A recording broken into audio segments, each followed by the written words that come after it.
And we are live. Welcome back to Takes by Fans. Today is June 29th, 2025, and I'm your host, Saint Nick. Alrighty, well, UFC 317 last night, and it was good, folks. It was good overall. The prelims, the main card. We had really an array of everything last night, so we'll break that down today on the show. We got NBA stories to break down. LeBron getting his bag this year, just broke. And then we got some nice NFL stories to get into. Some coaches on the hot seat. Let's see whose buns are going to be burning this season. Also today, we've got FIFA Cup, World Cup today. We got Messi playing actually right now, tipping off at the time of this recording. He was plus 1,400 to win. Right now, live, a minute in, they're plus 1,600. So we were going to make that our Discord daily play, but we decided not to. But shout out to Messi. Go get it done. Take down PSG. All right, let's start the show here with the UFC. Last night, 317, Topuria, Oliveira, and man, oh man, that main fight, oof, we'll get to it, folks, but man, Topuria's a dog, man, oh my gosh. I mean, he may be the best fighter that I'm witnessing, that I've ever witnessed, so... But we'll get there. Let's start here at the prelims, starting with McKinney and Borshev. And man, oh man, McKinney real early. These prelims real quick here. McKinney real quick goes after him, gets the submission in 55 seconds, and that's how the prelims start. Then we have Cortez versus Araujo, and Cortez really dominated the entire fight. This one went all 3 rounds. Cortez wins by unanimous decision, and rightfully so. Then we have Hyder Amil versus Delgado, and Delgado, a dog, knockout 26 seconds into the fight. Amil thought, hey, that was too early. I was good, but no, sir, you were gone. You were done. You were out, my man. And then the final one, another TKO. This one came late in the first round, so we like that. But Rodriguez knocks out Hermason, and Hermason looked good the first round, but kind of got gassed at the end, and Rodriguez took advantage, knocked him out good. Really, I mean, these knockouts last night, dang, folks, dang. Powerhouse knockouts last night. And then we get into the main card. First one with Talbot and Lima. This one goes the full length. Talbot wins by decision, and rightfully so, unanimous. Really kind of just controlled the whole fight. Lima just kept trying to go and take him down and just not really playing into his advantage on the fight. Got some good strikes there. I don't want to say tag Talbot, but Talbot acknowledged some strikes during that fight. Like, okay, you got one on there. But then Lima just kept trying to go to the takedown. And Talbot, very good on countering the takedowns and all that. So Talbot wins by unanimous decision. Didn't love how Lima fought. And you can always tell who's going to be the more dog in a fight by their tattoos. And Talbot's tattoos, I guess one is anime, these black circles on the front and the back of you, all filled in, all pure black. And then you got the black stripes running down your leg. I mean, these are beast tattoos you get, all right? These are uncomfortable. These are, I'm here to make a statement. You don't fuck with me tattoos. These are the tattoos Talbot has. Where when you look at Lima, it's like his parents. And like, shout out, I'm not here to knock him, but, you know, if I'm fighting a guy with his parents tattooed on his chest, you know, I don't really take him as a demon. And I don't want to go into the tattoos, but the portraits aren't great. And no disrespect, once again, Lima, good kid, good fighter, looked good out there. But at the end of the day, you know, those aren't dog tattoos, unfortunately. And we saw that a little bit in the fight last night, all right? That's all I'm saying. All right, next fight, we had Darash versus Makano, and this one goes to distance. Dariush 2 years removed, and thankfully so, because man, oh man, both these fighters were gassed, and if Dariush didn't have 2 years, he'd be even more gassed and would not have won this fight. Dariush wins unanimous decision, rightfully so, controlled the entire fight. And then the fight I was most anticipating, Royval and Joshua Van. And man, oh man, Joshua Van, folks, he has arrived. He fought back-to-back in 3 weeks, won them both. This man is eager, hungry in the division, potentially next in line for a title fight, even though he's very, very young. He's only like how many fights in? I want to say around like 16 fights in, maybe overall. Just very dominant, the power in his hands. And I got to shout out Royval, because this is the best fight of the night and potentially the best fight of the year, folks. If you get a chance, if you did not watch UFC 317 last night, I need y'all to go back and just watch this one. Watch this one from start to finish. It goes all 3 rounds, no knockout, but man, oh man, they were slugging the entire fight. 15 minutes of non-stop slugging, folks, between both of them.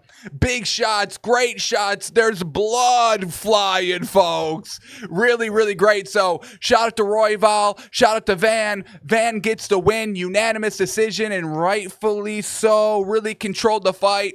But once again, you got to give credit to Royval, staying in there the entire time, trading shots. This was no scrub. Obviously, he was like the #1 contender heading into it.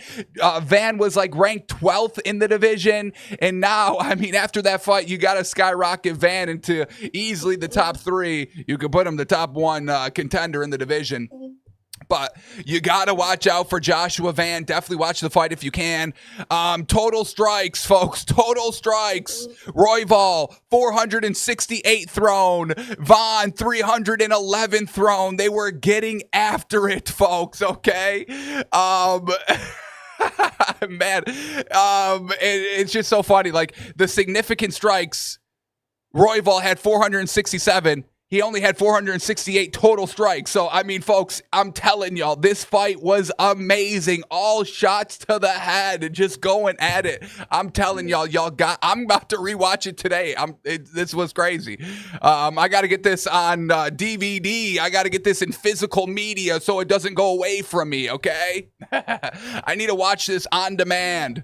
Shout out Royval, shout out Van, an absolute fight. When you go to watch UFC, that's what you want to see right there. And they gave it to us. So we got to shout them out. Man, oh man. Unfortunate there had to be a loser. Unfortunate.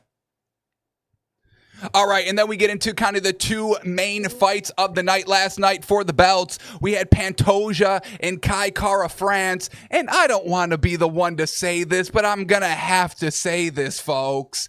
Kai Kara France is not good. And I know. He's the UFC. He's a fighter. I'm disrespecting him. Okay. But look, Pantoja made light work of him. We know Pantoja's making just light work of this entire division. But, yeah, France is not it. Unfortunately, we saw it in the octagon. Shout out to France for giving it his all, but this wasn't even close. Pantoja gets the win by submission in the 3rd round. Real easy. He dominated. He controlled this fight. And once again, just Pantoja just dominating this division. And man, oh man, just great to see. Great to see. I mean, he can do it every single way. Big strikes. He's now submitting. I mean, Pantoja is a real problem here, folks. And we saw reasons why last night. And then that brings us to the main card, baby. The main event. Topuria Oliveira. And man, Topuria, folks, is an absolute monster. Big punches. There's so much power in every single punch. He gets it done pretty early, pretty easily. Busted Oliveira up, bleeding real early in the fight. Oliveira, but, you know, he ain't no scrub, obviously. He's one of the best in the division. You know, put him in the Hall of Fame already. But maybe his ego got into him a little bit in this fight, because every time Topuria would just land these big-time punches right on his face, square in his face. Oliveira just kept charging, just kept moving forward. I really think kind of underrated Topuria's power because everybody always says Oliveira's got the toughest punch. Oh, my God, Oliveira. These are coming from fighters, greats, saying, hey, Oliveira has the most powerful punch out of anybody I've ever faced. And I think Oliveira may have let that get to his head because now Topuria, people are saying that about him now. So he's not going to let this new dog come in and take all of his shine. I think he underestimated him, and that was his downfall. Topuria just gets a big shot right on the chops, knocks him out, and knocks him out good. This was not I was out for a second. It's like, oof, he's gone. He's donezo. So big time knockout by Topuria, 2:27 remaining. Man, it was a great fight. It was a great fight. Topuria is him, undefeated and rightfully so. I don't know if honestly, he may be the best UFC fighter in history. I mean, this is what we're talking about with Topuria here, folks. This man is an absolute monster, beating out icon after icon on knockout shot after knockout shot. And I mean, we get potentially his next opponent, Paddy Pimblett. He ends up in the octagon. And I got to say this. We got to stop. I think Joe Rogan is letting this UFC and all this big-time podcast power go to his head. Because after the Topuria fight, after the Pantoja fight, it seemed like Joe Rogan was just dictating what the next fights are. And I know Joshua Van called out the winner of the Pantoja France fight before the fight actually happened. But after the fight, Joe Rogan's interviewing Pantoja. He's like, yeah, Joshua Van's here. Get him in the ring. Get him in here. This is the next fight. Right? Had him face off. And then did the same thing after the Topuria fight when he knocked out Oliveira. Paddy Pimblett in the crowd. And Joe Rogan's like, oh, Paddy's here. Get him in the ring. This is the next fight. Square off, face off. And Topuria got a little agitated, and rightfully so. This man just took down a fellow GOAT. I mean, this was a highly built fight. People love Oliveira. The crowd was rocking for Oliveira, an absolute GOAT in the division. We know this. And Topuria just took him down. Topuria, once again undefeated, two-time champion in different weight classes, and nobody really gave him his time to shine in the octagon. Like I said, as soon as the fight ended, Joe Rogan's like, where's Paddy Pimblett? Get him in here. Let Topuria have his shine. He has his kid in the talks at the octagon. Man, oh man, this was a big deal, a big fight. Let him celebrate. Gush over him. All right, fight's over. Let's get to the next one. Let's start promoting that. Let it breathe. Let Topuria. He's earned his right to be gushed about. This man is I can't stop saying monster, but he's an absolute monster, folks. So Joe Rogan's got to cool it down a little bit. Cool it down. Let these fighters breathe. Stop bringing all these fighters into the octagon. I thought that wasn't allowed to begin with. It's been happening very often. So I'll try to get down to the bottom of it. But I always thought that was never allowed. Only the sanctioned fighters were allowed in the octagon. But I could be wrong. It's happened maybe once, folks. So all I'm saying, Joe Rogan, calm it down a little bit, all right? I know you got the big old podcast and you're the face of the UFC, but you're not the one creating all these fights out here because Dana White was pissed about it. Dana White, after UFC 317 at the press conference, Dana White's like, I don't know who the hell let Paddy in there. It was Joe Rogan, your boy. He let him in there. I was scratching my head too. I was like, don't do this. Don't stop. Let him live. And we saw that Topuria shoves Paddy. Paddy was jawing at him, not letting him get a word in. And once again, he just came off beating Oliveira. Let him celebrate. Now you got Paddy Pimblett jawing at him, saying he's trash when he's potentially the greatest UFC fighter in history.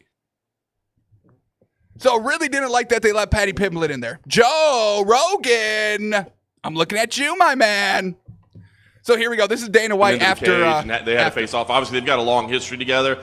I know there's a lot of options on the table for Ilya, but when he shows that type of interest in a fight, does that make you want to make it? Well, I don't know who the hell let him in there. That should have never happened. Let's start there. I should have never I was already yes. back in my room, or that would have never happened. But I don't know. Yeah, I don't know. I don't really think about that stuff tonight, other than, obviously the Van fight. But, we'll see. So he says we'll see. We know they've got a little bad blood. Patty admits it. Topuria admits it. This is Patty after the fight as well. Says, quote, "We've got history. You don't need to sell the fight. The fight sells itself. Two people who genuinely dislike each other. We haven't seen that since Khabib McGregor. I hate him. I wouldn't even want to finish him fast. I'd want to finish him with a minute left in the fight after I've elbowed him 700 times. I want to disfigure him." Now that's fight talk. I like that. I like the sound of that. So, and then we get this as well. Patty, once again, playing into the fight here. Ilya just said in the cage that he's going to submit me. He won't do that. He said it because he knows he can't knock me out. I will put that little bitch in his place. Get it booked. So if this is the next fight, I wouldn't mind seeing this. I wouldn't mind seeing this fight at all. I'm fearing for Patty Pimblett. I won't fake. I'm a fan of Patty the Batty. How can you not be? But Topuria, folks, this is something different, and something that I don't know if it's been talked about too much here, but just the way that Topuria looked out there, the biggest he's really ever looked against Oliveira. We know Patty Pimblett's an absolute beast of a man, a monster of a man.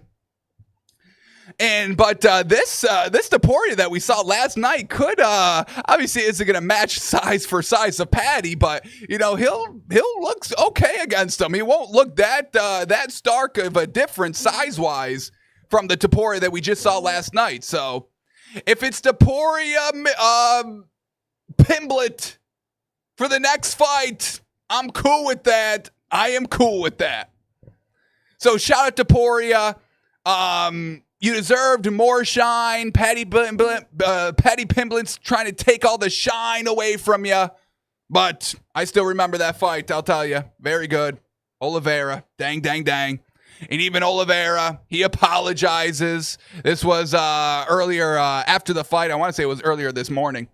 He just tweets out, Oliveira tweets out, "My apologies." Yeah, you screwed our Discord parlay. I won't fake. We had over 1.5 rounds. We thought you'd be respectable in the ring, Oliveira. That's what I was going for. I knew Topuria was going to win the fight, but I bet the over 1.5 rounds because of respect of Oliveira. And what did he do? Slap us in the face. Kept charging towards Topuria. No, use your length.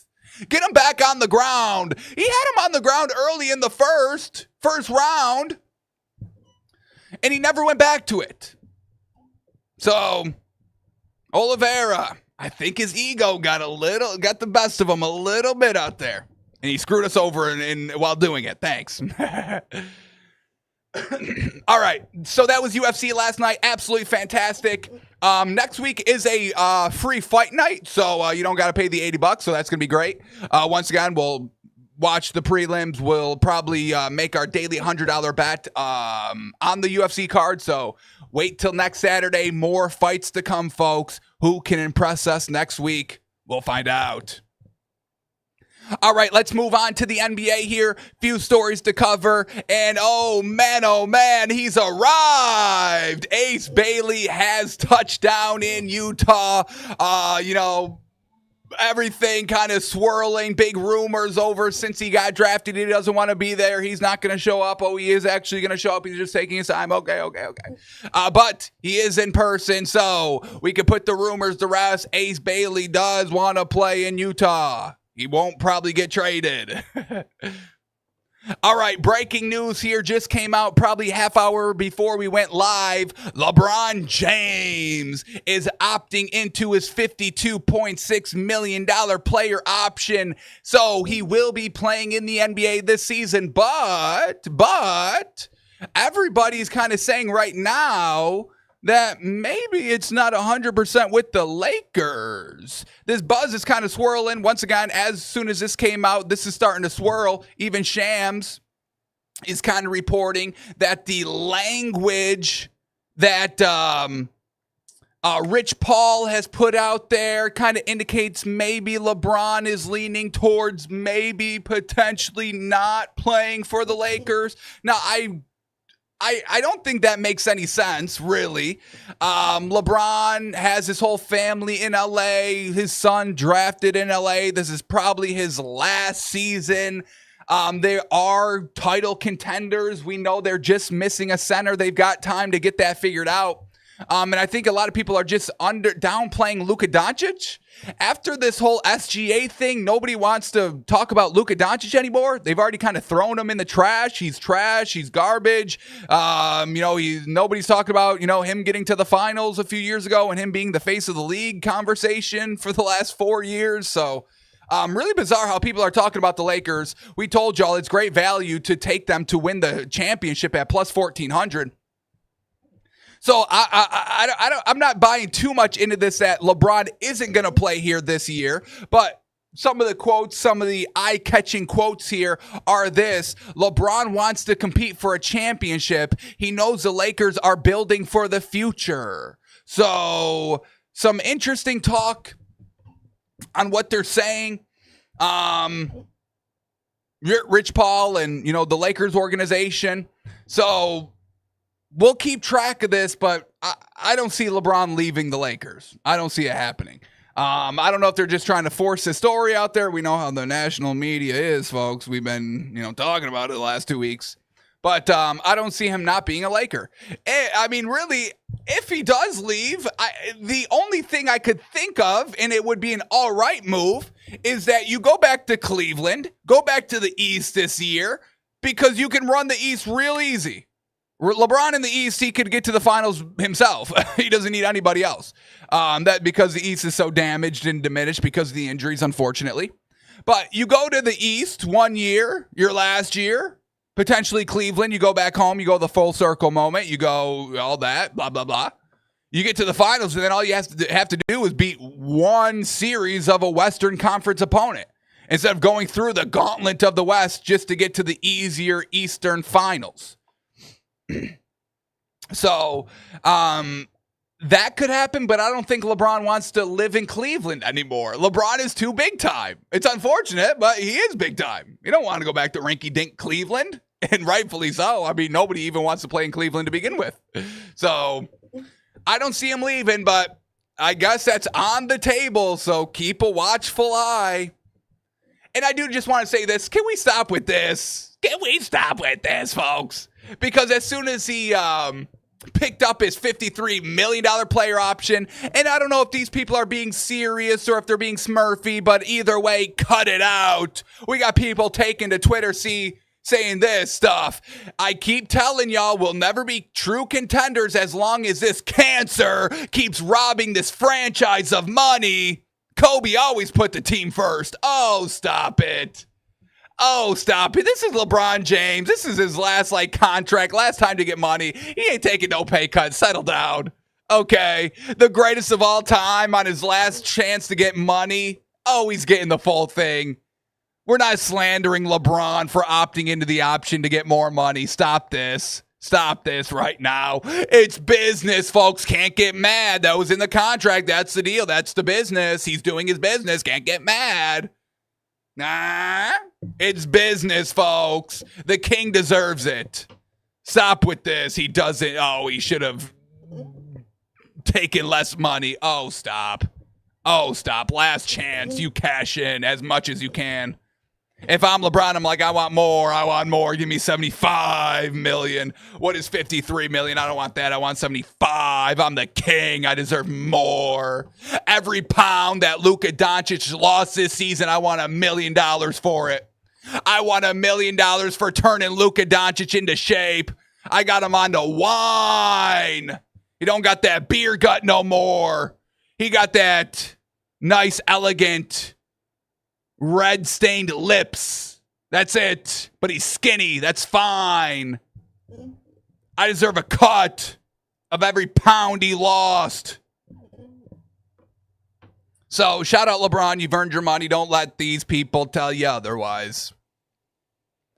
All right, and then once again, I'm going to reconnect it back to this. I'm telling y'all, I'm saying LeBron is staying with the Lakers. I don't think we got to worry about I don't think we really have to worry about that. I don't know. The media's trying to push it. I'm not worried about it. But I think we really have to consider betting the Lakers to win the finals right now. And I know it's early. The season just ended. I get it.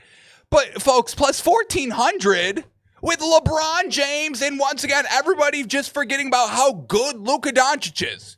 And we get this, he's motivated. He's skinny. We've seen him cut the weight already, and now he's motivated. Quotes here, Doncic remains motivated by how the Dallas Mavericks treated him in the aftermath of the trade and how the Lakers season ended. It has committed to an off-season training and nutrition program, sources told ESPN. And we've seen that. He's hungry, he's been slapped in the face, and he wants a little revenge. We get LeBron James, possible farewell tour.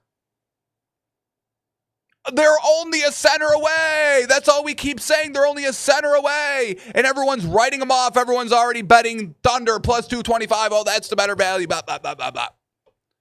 So Lakers plus 1,400. I mean, we've done it. We did it earlier this week, but I'll do it again. It's the last call for value, folks.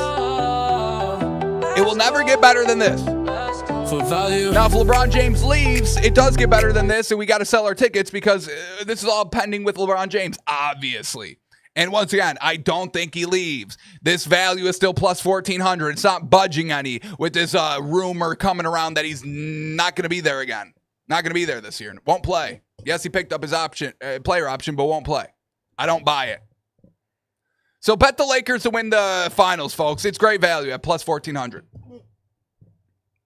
All right, let's keep moving on here. We get our man Bol. We absolutely love him. And I don't want to toot my own horn, but I'm going to toot my own horn here. We gushed about Bol on the show a few days ago. We made a clip of it. We put it on our YouTube channel. Shout out our YouTube channel. If you're not watching on YouTube, if you're not subscribed on YouTube, folks, I don't know what you're doing. Takes by Fans on YouTube. Come on, it's everywhere, folks. If you're not following me everywhere, I don't know what you're doing. But let me digress a little bit. But I post the video of us gushing over Bol. I said, the title, Bol. Why isn't he playing NBA Truth? NBA Truth. AI title. It works. It works, folks. Shout out AI. I owe my life to the AI. But we gushed over Bol. We loved it. We said if you don't go out and sign Bol, you don't know ball. And I got 10 likes on the video. It's got 100% like percentage. 10 likes. I mean, folks, I don't know what you want from me. I know ball over here, okay? Let me digress. But Bol. The odds for his new team, we know the Suns are going to let him go. So the betting favorites are the Pistons at plus 280. I don't mind it. Him teaming up with Cade Cunningham. We know kind of Cade is knocking on the door. Cade, Paolo Banchero, two, younger dogs that don't get a lot of attention that are kind of making waves on their team. So I don't mind him going to Detroit. Go to the Lakers. They're the third favorites. Lakers, yes, go get Bol. He'll probably be very cheap because, once again, everybody just slanders his name. And at minimum, at worst, he's a bench big. At worst. Does J.J. Redick know ball? Sign Bol then. We get the Nuggets, the third favorites, at plus 350. I don't mind that. And wasn't he with the Nuggets already? Didn't he play with the Nuggets before? Or am I bugging? I got to swear they had Bol and they had Bol and Jokic before. And I don't think they used him that much. What was he averaging here in Denver? It's averaging 5 minutes. What? Stop. They disrespected him in Denver. Don't go back. I always loved the fit with you and Jokic, but y'all never made it work for some reason. I don't get it. Once again, Mike Malone doesn't know ball, not playing Bol enough minutes in Denver. All right. So we get the Nuggets as the second favorites, the Lakers as the third favorites, and I like the Lakers there. He's a cheap fit. Great big. He's 7'3". How much bigger do you need, LA? Sheesh. What do you need? 8'4"? Gosh. So, Bobo, watch out, folks. Watch out. He's a hot commodity in the NBA. All right, let's keep moving on here as we wait for these web pages to load. Gotta love the slow internet. Gotta love that. So as we wait for that to go on to the next topic, here we go. Beautiful. All right. I think I just closed out a tab, closed out a topic, but that's fine. We keep moving on. Here we go. Shout out Bobo. But we got to shout out this man. I'm a big fan. Davion Mitchell intends to sign a 2-year, $24 million deal to return to the Heat. Love it. Big fan of Davion Mitchell. He can run the offense. He can shoot the three. Good point guard overall. Good guard. And really, really just one of the only bright spots over there with the Heat. So shout out. All right. Last two things I want to talk about here in the NBA before we move on to the NFL. We got a shout out. Another round of applause here. Another round of applause. Once again, this week, last week, we've been kind of harping on bad ownerships, bad front offices. We've been calling out a lot of teams. We just saw the NBA draft. A lot of things not making sense. We got Nico Collins or Nico Harris, not Nico Collins. We like Nico Collins over here. Shout out Nico Collins. But we got Nico Harrison, taking credit for falling ass backwards into the Cooper Flag #1 overall pick. Fortune favors the bold, the biggest scammer line you could ever say. Shout out Matt Damon. He knows all about that. But there are great front offices, and we have to always acknowledge them. We always shout out the Eagles, that great front office. Shout out to Howie Roseman. But we also have to shout out this Thunder front office and Sam Presti in general, because this is his first round pick history, and it's not all of them, and it's not just all the great players, but these are a great handful of the first round picks Sam Presti has had, and he's really nailed it more times than not. So the Thunder's first round pick under Sam Presti, the history is as following: Kevin Durant, Jeff Green, Russell Westbrook, Serge Ibaka, James Harden, Cole Aldrich, Reggie Jackson, Perry Jones, Steven Adams, Mitch McGary, Josh Eustace, Cam Payne, Terrence Ferguson, Darius Baisley, Josh Giddey, Chet Holmgren, J-Dub, Jalen Williams, Cason Wallace. I mean, golly, folks, a lot of hits on this. Yes, maybe a few misses here. Obviously, nobody's going to go 100%, except for me. But shout out to the Thunder, doing it right. Doing it right and knowing what they're doing. People that know ball in the front office there in OKC. So give them a round of applause, because there's a lot of garbage front offices, not with the Thunder. And here's the example of garbage, okay? When you get one example of good, you get 20 examples of garbage, folks. That's just how it is. So this is what the Bulls have done with their kind of big name, their big stars. Because the Bulls at one time had all these players: DeMar DeRozan, Zach LaVine, Alex Caruso. That's a 2-time NBA champion right there. Great role player, great bench piece, great player that can run your offense. He can hit the three. He can run your offense. He's a leader, and you get rid of him for absolutely nothing. And they also had Lonzo Ball. So those 4 players that are NBA champions, great role players. I mean, DeMar DeRozan, no scrub. I mean, he was certified all-star, certified kind of, top tier. The Bulls were trying to build a super team around, Vucevic and LaVine and DeRozan. They were trying to do that. So we know DeMar DeRozan. We know Zach LaVine, absolute dog. I don't think he's a 1. Maybe 2, but a great 3. I think that's really where he can shine, a 3 on a team. But had very good pieces. We just saw Lonzo Ball have great trade value, even though he hasn't played for 2 years. And this is what the Bulls got in return. Out of all those pieces, and we know the NBA market, you can swindle teams out here. You can swindle teams. We've seen it. The Bulls keep getting swindled. This is what they get in return. Josh Giddey, who, was all right, and then the allegations happened, and then he kind of got the yips, but kind of turned it on a little bit at the end of last season. But overall, kind of got to count him as a bust. Bad public opinion about the man, never good. So you get Josh Giddey, Kevin Herter, Chris Duarte, Isaac Okoro, Zach Collins, Trey Jones. You keep your own 2025 first-round pick, and you had 2 second-round picks. There's no superstar that you got in return. You got a lot of, okay, all right, a lot of bench depth. I'll give you that. But you still have to have stars at the end of the day. Let's not get too carried away. I know, once again, the narrative is shifting in the NBA from super teams to just great rosters, 1 through really 9, run through really 8. You have to have really solid. So I get that. You got to have the pieces. But at the top, you have to have 1 or 2 stars at minimum. I mean, these are, who's winning the finals with these, great teams. You still got the Shea. You still have the Halliburton, the clutch ability. You still have Jalen Williams, who can be a great number 2. The Celtics, you still got Jason Tatum and Jaylen Brown, who are superstars by themselves.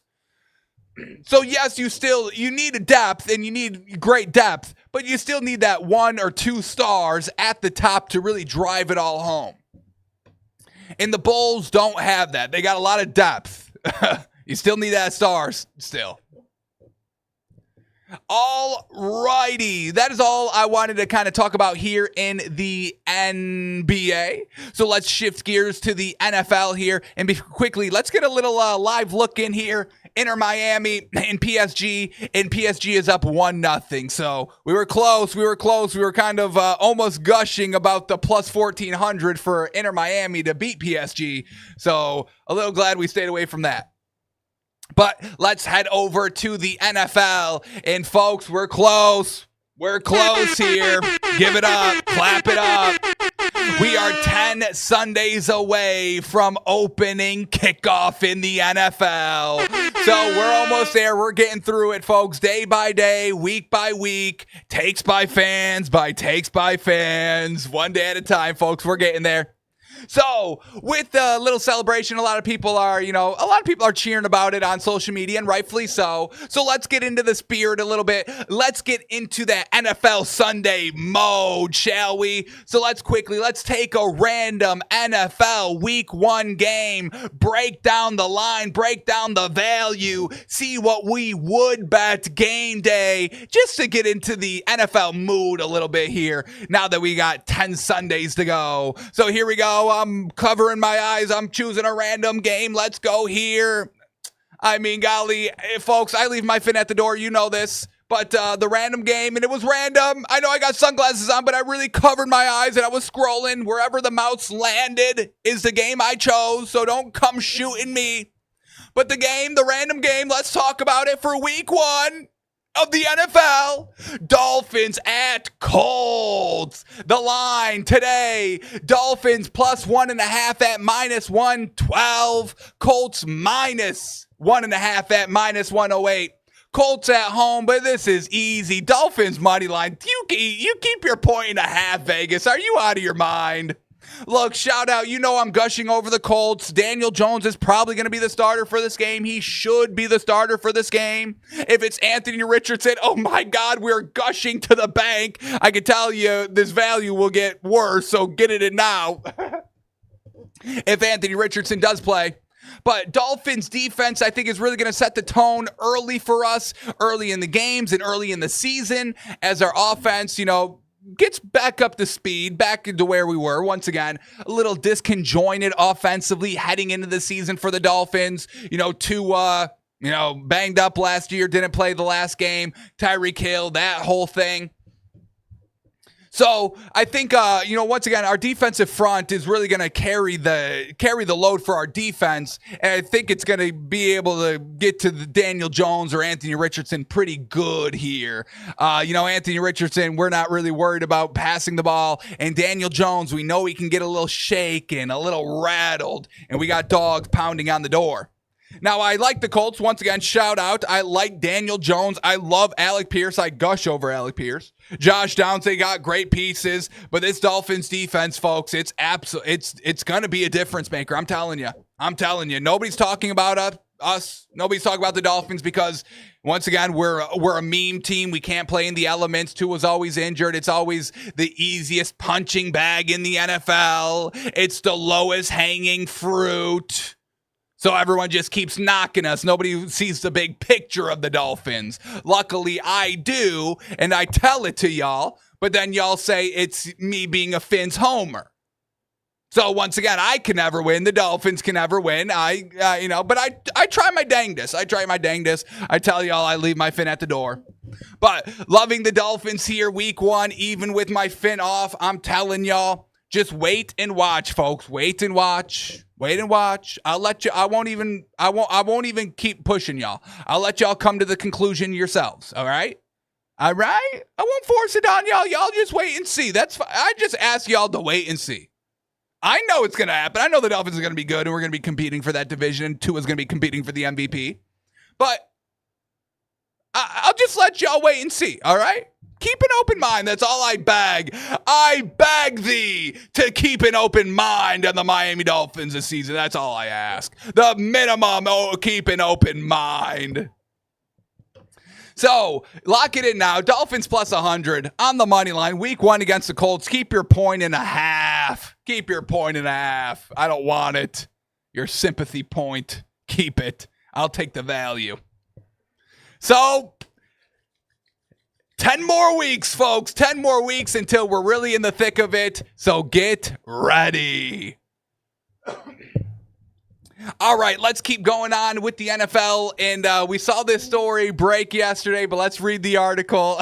Not good for Justin Tucker. The lawyers representing 13 of the Justin Tucker's accusers have praised the NFL's investigation, which interviewed 15 accusers as, quote, incredibly thorough and thoughtful. So they're digging deep. They're going to get down to the bottom of it, which is a good thing for all parties. Once again, these accusers are saying one thing, Justin Tucker saying another thing. Nobody ever takes accountability. So we have to have the investigation take process, and that's what we want, thorough and thoughtful. Taking everything, listening to everything. What is real? What is fake? So here we go. We get the quote here by the representative, the lawyers of the accusers. They say, quote, there was an opening here for an early discussion between Mr. Tucker and the victims in the NFL. There was a way that this could have happened and gone down in a way that was different than how it did. Unfortunately, Mr. Tucker dug in with his denials, and we are where we are today. Oh, they gave you an out. And you dug your heels. Dang. You play the game sometimes and it goes wrong, but it's okay. Yeah, look, you played the game. And that's all you can ask. You had a chance to play the game. You played the game. Hey, Justin, thanks for playing the game. And it's looking like you're about to lose the game, but you played the game. Thanks for playing. Thanks for being here. So he played the game. Deny. But doesn't look like it's great. Obviously, this is all allegedly. This is all this. This is all that. Obviously, we're not saying anything. We are just reading what people are saying. That's all we're saying. All we're saying is what people are saying. That's all we're saying. Okay, folks? So shout out Mr. Tucker. Shout out the accusers. And we'll see what happens. We'll see what happens here. But it's not looking good. We know the 10-week suspension. And the lawyers are saying they're thorough and thoughtful here. So we'll see. We'll keep updates on it. Speaking of update, let's check this out quickly. Our daily Antonio Brown. Where in the world is AB at? Potentially fleeing the country from his alleged attempted murder charge. Where is he? Do we get any news? He tweeted 3 minutes ago of a shirt. Once again, you know how he acts on Twitter. I'm not going to say these on the air. Not because I can't and not because I'm afraid of saying the words, but it's enough. It's enough. Y'all know it. Yeah, he's still doing his thing. The blanks of the day. He's still going at it. He did just say 3 hours ago I made $165,000 just by following Crypto Beast Real. If you're still not following him, you're going to stay poor. So Antonio Brown potentially grifting cryptocurrency. That's a little bit up his alley, I would say. He's going back and forth once again with this Woah Vicky that took pictures of him and, going at her. So that's where we're at with Antonio Brown. We don't know where he is. Potentially in a safe house somewhere. We saw the video. He's not broke. He's got the pad. He's got the Ferrari out in the driveway. So that's where we are with Antonio Brown. Still on the loose. Still on the loose here. All right, let's keep moving on. And let's hear this. Once again, the collusion talk. Is it collusion? Is it not? Was it real? Nobody's talking about it. We don't know. I think it's real. It seems real to me. What I've read, it seemed collusion to me. But let's hear from somebody from the NFL. Let's hear from the NFL here. Chris Long speaks out on the NFLPA hiding the collusion ruling. Once again, the NFL and the NFLPA both have kind of kept these documents under wraps. Usually when there's a ruling, one side is eager to have the findings to either be vindicated or shown right, proven right. And we're not getting it with this lawsuit, with this kind of ruling. So once again, just interesting in that regard as well. Interesting that nobody's really talking about it. We had Doug Gottlieb chiming in saying it's nonsense. It's disingenuous. All right, Doug. Focus on your basketball team. I'm begging you. They beg you. Hey, Doug, they beg you. Doug Gottlieb, your basketball players are begging you. Hey, please, stop with this collusion nonsense. Just go in the film room, please, Doug. We count on you. You're our leader. You're our head coach, Doug. Stop being on the mic. Put the mic down, Doug. Pick up the chalkboard. Your team won 4 games last year. They're begging for a leader, a mentor. Doug, you know ball. You say you know ball. Please teach us ball. We want to win. We came to Wisconsin, Green Bay, the University of Northwestern Southern Green Bay, Wisconsin Tech. We came here for you, Doug. Please. Doug Gottlieb, folks, basketball genius. All right, but back here on the potential collusion article by Chris Long. Quote, Long bluntly spoke his mind regarding the NFL Players Association's failure to use the partial victory as leverage, saying, quote, after I say this, somebody's going to reach out to me and say, well, you don't know the whole story or yada, yada, yada, or you might want to take a beat. Yes, once again, thank you, Chris Long. Once again, nobody takes accountability. Nobody will admit they're wrong, even when proven wrong in a potential court document. They'll say, well, you're actually not reading it right. Well, yes, you're not reading it right. It's so much. I hate to use the term gaslighting, but that's all anything is anymore. Nobody takes accountability. It's gaslighting on both sides. I'm right. I'm always right. I'm never wrong. If you think I'm wrong, you read it wrong. No, you actually read it wrong. Well, it's actually interesting you say that because no, you actually read it wrong. Oh, you think I'm wrong? You read it wrong. So, once again, even Chris Long says the same things here. So, back to it. After I say this, somebody's going to reach out to me and say, well, you don't know the whole story or yada, yada, yada, or you might want to take a beat. But if I found out that a major bargaining chip in us getting what we want is being buried to protect one person, I'd say, get this guy the fuck out of here. Hey, Tony, get this guy the fuck out of here. Can you believe it, Tony? He's ruining our bargaining power. This guy, our leverage, don't make him sleep with the fishes. How about that for leverage, yes? You and the fish sleeping together. Would you like that? Would you like to sleep with the fish, son? Yes, of course. But if I found out that a major bargaining chip in us getting what we want is being buried to protect one person, I'd say get the fuck out of here. Once again, this is your players' money. I don't know why the players aren't making an uproar. I stand for the players. I want these players to get paid as much money as possible.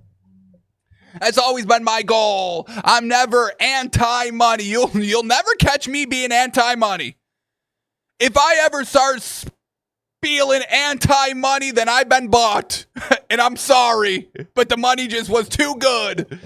And I may go anti-money if the money's right. If you give me enough money, I may go anti-money. I don't know. But yes, oh my goodness, running backs, I don't even want to know, and y'all don't want to know. I know y'all don't want to know how they talk about y'all. If this is what they're doing with the quarterbacks and the guaranteed money in the face of the franchise, just imagine what they're saying about the running backs in the room. Oof, woof. If those messages, if those words ever saw the light of day, NFL front offices, general managers, and owners talking about the running back market, oh my goodness, people would be in jail. I'd see to it people go to jail. More here by Chris Long. Quote, and I got plenty of money. You know I made my money. Yeah, you did, Chris. Get your bag, Bink. And I got plenty of money. You know I made my money. But for me, the thing that makes me upset, and I understand why owners don't want to give guaranteed money. You know, we're like rally cars, bro. We're all going to break. Shut up. Chris Long, shut your mouth. What the hell are you talking about now? Will you shut your fucking mouth, Chris? Hey, Tony, Chris is... Hey, Tony, come make Chris Long sleep with the fishes. He's ruining our leverage. He just called us rally cars. Make this man disappear, Tone. Oh, shut up, Chris Long. What are you doing here? Are you crazy? You know, quote, you know, we're like rally cars, bro. We're all going to break. And you know the product, you don't want to pay guaranteed money for a product that you know that is going to break and be sitting on the sideline. Chris, truly, shut your fucking mouth. I get all that from a business standpoint. Shut up with business as well. Stop with that. But this is what we want, and we're not going to get it. It seems like ever. Because you know, because now you've got a smoking gun that says, hey, they did collude. And an arbitrator can't even, the arbitrator's gaslighting us. The NFLPA is kind of looking the other way. We're never going to have leverage, Long said, because a year of our earning potential is playing potential is too valuable to the person trying to leverage that year in relation to the owners, who are just doing business and will continue doing business and have been doing business before you were fucking in high school playing football. Like, to them, a year is nothing. To them, a game is nothing. We, as a population pro sports, we are probably the people with the least leverage because there's the most players on teams. It's harder to get everybody mobilized and on the same page. Yes. Oh my gosh. Yes. I mean, Chris Long is singing out here, folks. Chris Long is spitting out here. Once again, yeah, to the business, a year is nothing, but a year to these players, hey, I mean, a year is ticking by. You don't got too many years, too many good years in the NFL to be good, to be great, to just be eligible to play. So, players need to understand that. Players need to understand urgency in their own market. And they got to start digging in their heels, and they all have to start banding together because, once again, with one person, nothing. But banded together, it's strong. Once again, shout out to Caesar. Planet of the Apes. I cannot wait for the next one to come out. They're about to go to space, and it's about to get crazy over there. Apes in space, folks. Apes in space. Get ready. I'm telling you. I mean, this may be the best movie of all time. Them figuring out space travel at the end of the last movie, it's going to set up something crazy. It better, at least. It better, because my imagination is running wild from that last scene. I'm telling you. Hasn't been off my mind. To see the apes have space technology, space travel technology. The apes have the keys to the rockets now. It's going to get nuts. But Planet of the Apes, apes strong together. Players have to be strong together. Once again, we've been singing it all this week. Position groups, tight ends are running their own thing, and they're all getting paid. Running backs, we got to band together. I'm telling you. Same thing at my old company. Connor never wanted to band with me. And, once again, me alone, I'm nobody over there, so they get rid of me. I try to use leverage, but one person alone doesn't go good. Connor didn't want to leverage with me. Unfortunate. I begged, I pleaded. Whatever. So, main takeaways here, use your leverage when you fucking got it. God damn. Get your fucking money. Jesus Christmas. Get your fucking money when you can. Get it. Everybody's saying get it while you hitting, man. Get it while you get it. Get it while you can. Because there's going to be a point where you can't get it no more. Get it while you can. Connor, get it while you can. I'm telling you. All right, let's keep moving on here. Let's end here. This may take 5 minutes. We'll see. But let's end here. An article. Who's on the hot seat as the 2025 season approaches? PFT, Pro Football Talk, comes up with a list of 5 for now. Now, I'm assuming this is going to be all head coaches, just because they got Mike McDaniel smack dab in the middle of the article. So before we open the article, let's quickly go through 5 potential coaches on the hot seat. And I'll start with Mike McDaniel. I've got no problem with that. We could put him number 1. Yeah, and I kind of agree. Mike McDaniel, is he an offensive guru? Is he an offensive mind? It's kind of still up in the air. Shout out to Mike McDaniel. Let me just say that first and foremost. He did deliver one of the greatest offensive seasons that I've ever witnessed as a Dolphins fan. Him and Tua together. Tua and Reek. Shout out. But the thing that just drives me crazy about Mike McDaniel's offense is just it's way too screen focused. Wide receiver screen, running back screen. Obviously, we're not doing any kind of like run options with Tua. So we got some RPOs, but with the receiver and the running back, but Tua's not ever going to be a running threat as a quarterback. We know this. And the thing about screens is that yes, they work. Yes, they can work.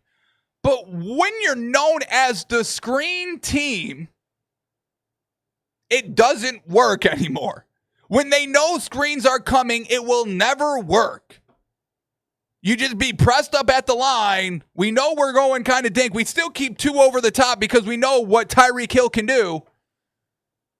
But it's simple. And I think he just runs it way too much. And I don't think he switches it up enough. And I don't think he runs the right screens. I don't think he does it right. You got to scheme it right. If the defense has 3 corners over there or 3 defenders on that side and you only have 2 receivers, don't run the screen, please. It's not going to work. You don't got the numbers. That's screen 101. If you don't have the numbers, you got to abort the damn play. Let me digress. So, Mike McDaniel's 100% on the hot seat here. Got to see this offense continue to evolve. It's like the Wildcat Miami ran. 2007, 2008? First year, oh yeah, kind of solid, winnable, workable. But then you figure it out, and then it's very limited in what you can do. And, defense can kind of sniff it out pretty good, and there's not a lot of options you can go off of it. So they don't got to cover too much. And then that sets us back about 3 years because we still try to do it, and it didn't work. So, yes, Mike McDaniel definitely would be on the hot seat, in my opinion.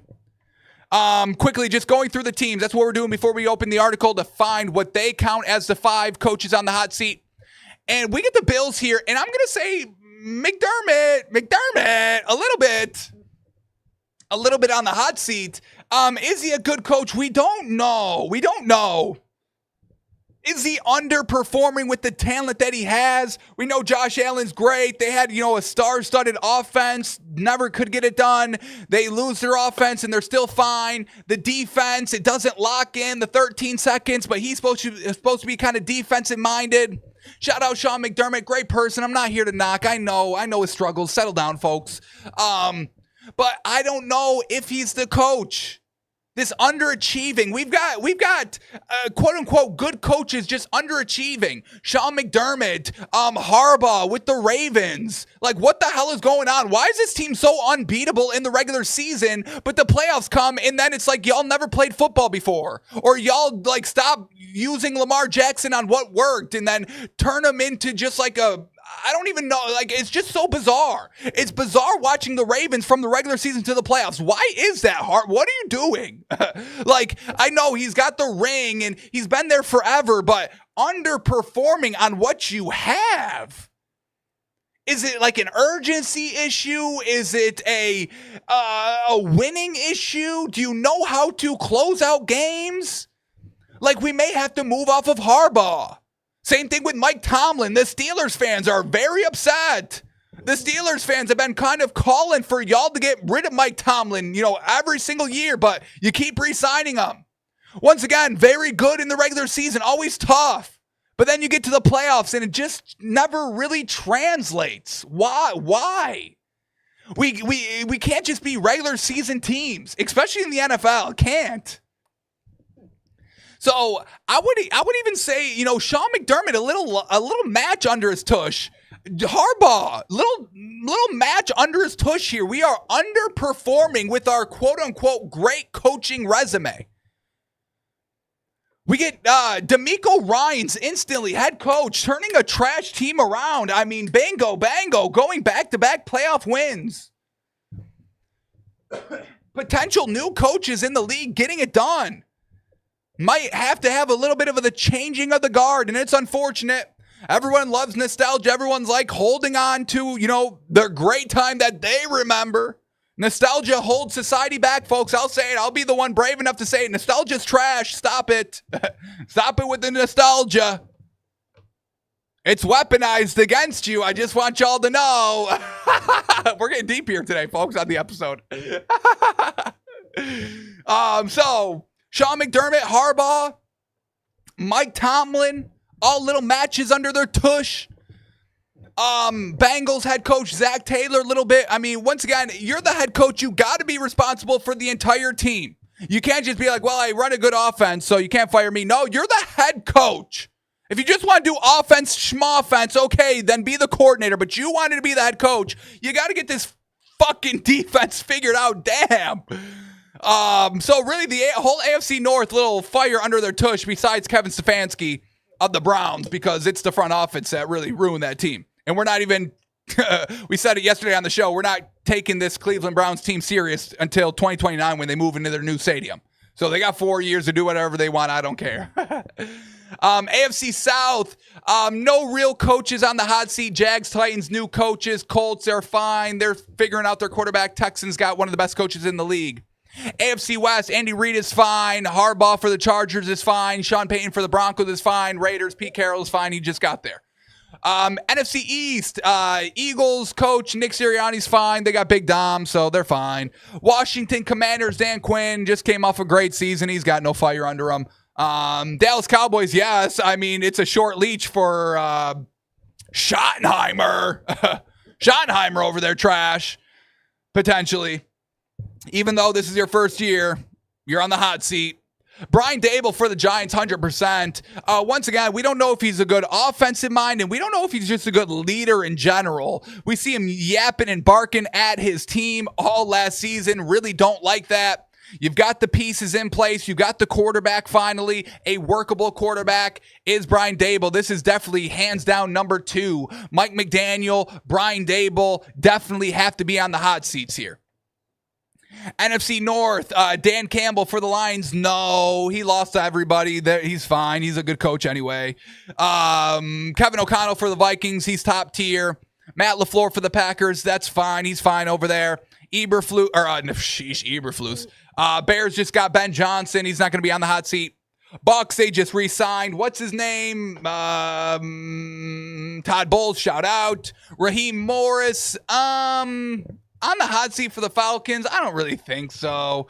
Though he did kind of disappoint me a little bit last year, but they went 8-9. They really kind of fell off at the end of the year. So I won't say Raheem Morris, but maybe we got to see something.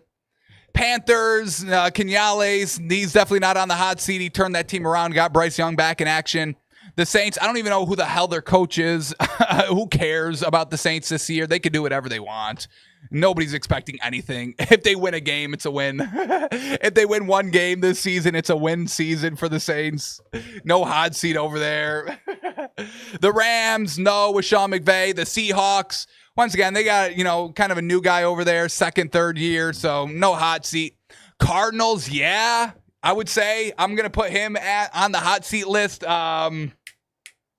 Blanking on his name because he's so milquetoast. Just nothing. Once again, we don't know. This Cardinals team has no identity. I don't know if they've got any urgency. Defensive-minded head coach, and the defense is middle of the road. Never a great thing. Let me get his name up here. Pardon my French. Jonathan Gannon. So we'll see if anything comes out of him. And then the Niners. And yeah, I'm going to say Kyle Shanahan's tough to talk about because he's good regular season. He just doesn't lock in for the Super Bowl, which is egregious and blasphemous. A head coach that doesn't lock into the Super Bowl sounds like the biggest oxymoron maybe in history, but it's true. So no, Kyle Shanahan's not going to be on the hot seat, but meh. Alrighty, so kind of real quick, we only saw like maybe 2 coaches concrete on the hot seat here. So let's go in the article. Let's see what they're saying and why they say it. And let's see what we get. So here we go. Number 5. Whoa, David Canales, really? On the hot seat? That's bizarre. Here we go, just real quick on what they say.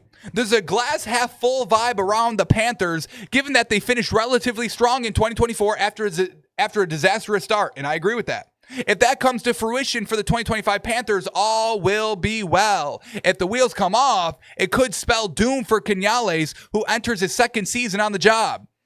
The key becomes owner David Tepper with a hard-charging, result-demanding, drink-throwing, at least once owner tolerate, say, a 4-13 finish. If the Panthers struggle, I don't think they're going to be looking at David Canales, folks, honestly. I think they're going to be looking at Bryce Young. So, okay, I don't agree with it. I don't agree with that. I kind of understand what they're coming for, but I don't agree. I don't agree with that. All right, number 4, Cowboys head coach Brian Schottenheimer. Yes, yes, even though your first year you were on a short leash. Yes, Brian, you better get it done this year.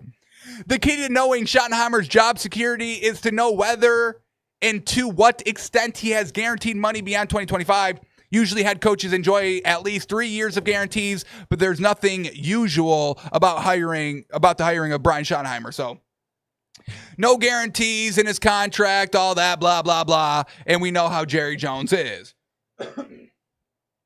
All right, number 3, Colts coach Shane Steichen. Ooh, interesting.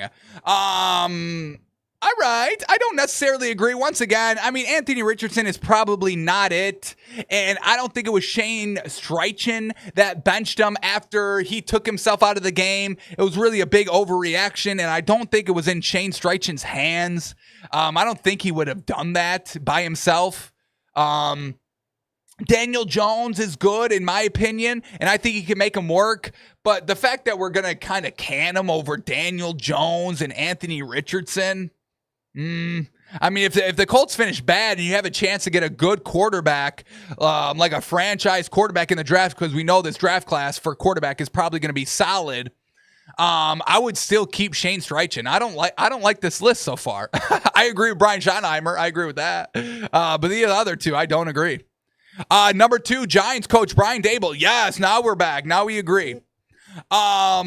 On one day, Giants co-owner John Mara said he'd be sticking with GM Joe Schoen and Brian Daboll. Then Mara said he's running out of patience. It's a mixed message to Daboll as to the potential impact of the upcoming season, and it necessarily puts him on the hot seat. And once again, we just don't know. I mean, once again, I like Daniel Jones, but in New York and Brian Daboll's not the most patient guy and able to build a guy up, in my opinion. Shane Steichen can definitely do that. So Brian Daboll, Daniel Jones, just never going to work out just because of how different they are. he never really had anybody else after that, but now he's got Russell. So we'll be able to find out, is Brian Daboll a good offensive mind, and can he lead a team? Yes, we know he worked with Josh Allen. Stop giving coordinators and quarterback coaches credit for great quarterbacks. Adam Gase got credit for Peyton Manning in Denver. Do you know how crazy that is? Do you know how insane that is, folks? It's nuts. So stop giving Daboll credit for Josh Allen. So definitely Daboll on the hot seat here. I 100% agree. And then he's got number 1 as Mike McDaniel for the Miami Dolphins. And once again, I don't mind it. I don't love your offensive scheme. I don't love it. I don't think it wins in the NFL. Yes, it worked. Everything can work, especially something new. But once you have tape on something and it doesn't work, that means it's gotten figured out and you must evolve. And I don't think Mike McDaniel has evolved as an offensive schemer, as an offensive play caller. And I know not having Tua in the game, it sucks because you tailored and built the offense around Tua. I get that. Not having a backup quarterback, not necessarily all your fault, but the fact that you couldn't retool the offense when Tua went down to just win a game and be serviceable is another cause for concern. All we really had to do is win one game last year without Tua. We lost them all, and we would have been in the playoffs. And you couldn't scheme 1 or 2 games just to win, just to get through without Tua.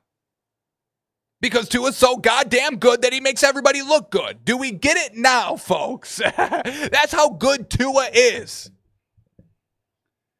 So, yes, Mike McDaniel, 100% on the hot seat. And if you get rid of Mike McDaniel, you probably got to move off of Tua as well. And I hate saying that. All right. So, those are the 5 coaches. We agree with 3 of them. 2 of them we don't.